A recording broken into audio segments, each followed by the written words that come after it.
नमस्कार साथियों, मैं डॉक्टर सुशील दुबे। आज हम लोग बात करेंगे एंजाइटी और एंजाइटी से रिलेटेड डिसऑर्डर्स के बारे में। तो सबसे पहले हम एंजाइटी का मतलब जान लेते हैं कि एंजाइटी होती क्या है, एंजाइटी को हम कैसे समझते हैं। तो एंजाइटी का अगर हम हिंदी में उसका मतलब समझें तो वो होता है घबराहट, चिंता या व्याकुलता। तो जब भी हम ये कहते हैं कि हम एंजाइटी फील कर रहे हैं तो इसका मतलब होता है कि हम किसी बात को लेकर व्याकुल हो रहे हैं, किसी बात को लेकर हम चिंतित हो रहे हैं, या किसी बात से किसी बात की वजह से हम घबराहट महसूस कर रहे हैं। तो एंजाइटी का मतलब होता है चिंता, व्याकुलता और घबराहट।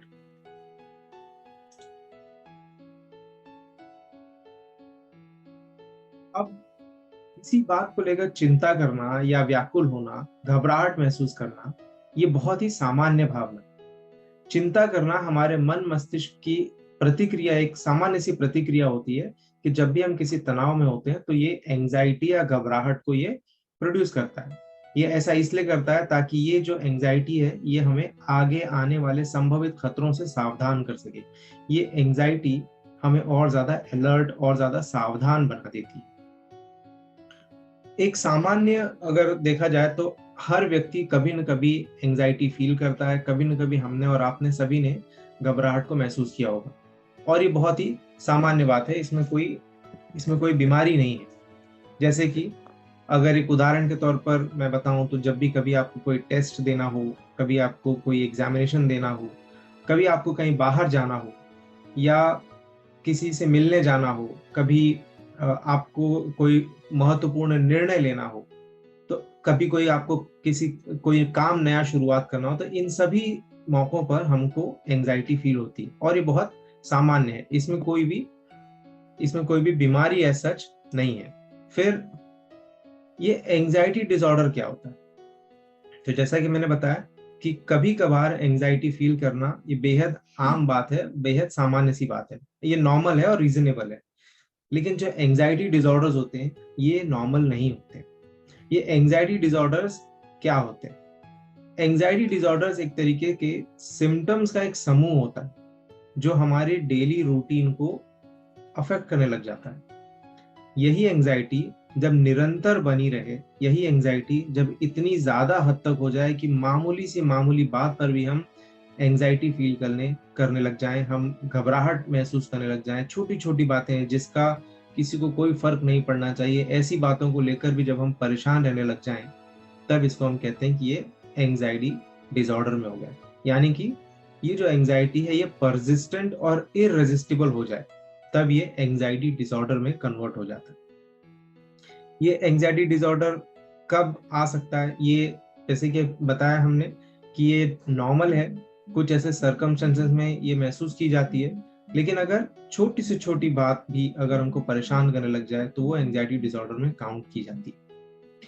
जब ये एंजाइटी बहुत ज्यादा हो जाता है तब हम अपने काम से बचने लग जाते हैं। अगर बच्चा है तो वो स्कूल जाने से बचने लग जाएगा। हम अपने परिवार के फंक्शंस में, परिवार के गेट टुगेदर्स में, किसी सोशल फंक्शन में, इन सब को हम अवॉइड करने लग जाते हैं। और ऐसी किसी भी स्थिति में जब हम मौजूद होते हैं तब और ज्यादा एंग्शियस फील करने लग जाते हैं। तो इसी को एंजाइटी डिसऑर्डर कहा जाता है। इसके क्या लक्षण हो सकते हैं? तो जैसे कि एंजाइटी के बारे में हमने बात ही किया, तो एंजाइटी किसी भी सामान्य रूप में हो सकती है। जैसे आपके घर का कोई सदस्य कहीं बाहर गया तो आपको उसकी चिंता होने लग जाए कि कहीं उसके साथ कुछ बुरा ना हो जाए, कहीं उसका कोई एक्सीडेंट ना हो जाए, कहीं अगर आपके घर का कोई सदस्य बीमार हो गया तो उसको लेकर आपको चिंता महसूस होने लग जाए कि इसका हेल्थ कैसे ठीक होगा, क्या कर सकते हैं इसके लिए। अगर आपको अपने हेल्थ के लिए भी परेशानी हो सकती है, उसको सोचकर आप परेशान हो सकते हैं, अपने बिजनेस को लेकर आप परेशान हो सकते हैं। तो एंजाइटी में ये छोटी छोटी चीजें भी आपको एंजाइटी में डाल सकती हैं। तो इसके जो प्रमुख लक्षण है, इसका मेन सिम्टम तो यही है कि एक्सेसिव फियर और वरी, किसी के लिए भी हद से ज्यादा चिंता करना, हद से ज्यादा घबराहट होना, ये इसका मेन लक्षण है। लेकिन इसके साथ साथ और भी कुछ ऐसे सिम्टम्स हैं जो हमको देखने को मिलता है। जैसे सीने की धड़कन तेज हो जाना, पसीना पसीना हो जाना, अनईजीनेस फील करना, एक जगह पर टिक कर बैठ न सकना, किसी काम में मन न लगा पाना, किसी काम में फोकस ना रख पाना, सांस तेज तेज चलने लग जाना, ब्रीदिंग में प्रॉब्लम होने लग जाना, मुंह सूखने लग जाना, नौशिया यानी उल्टी जैसा एहसास होने लग जाना, किसी किसी को चक्कर भी आने लग जाता है, कोई कोई फेंट भी हो जाते हैं, किसी काम को या किसी सोशल गैदरिंग को, किसी फैमिली फंक्शन को अवॉइड करने लग जाना। तो ये सारे कुछ ऐसे सिम्टम्स हैं जो आपको एंजाइटी डिसऑर्डर में आपको देखने को मिलेंगे। प्रत्येक व्यक्ति अपने इंडिविजुअल ट्रेट्स के हिसाब से अलग अलग सिम्टम्स अलग अलग जगह पर अनुभव कर सकता है, लेकिन ये जो सिम्टम्स बताए गए हैं ये बेहद कॉमन सिम्टम्स हैं जो हमको लगभग हर एंजाइटी डिसऑर्डर वाले केस में देखने को मिलेंगे।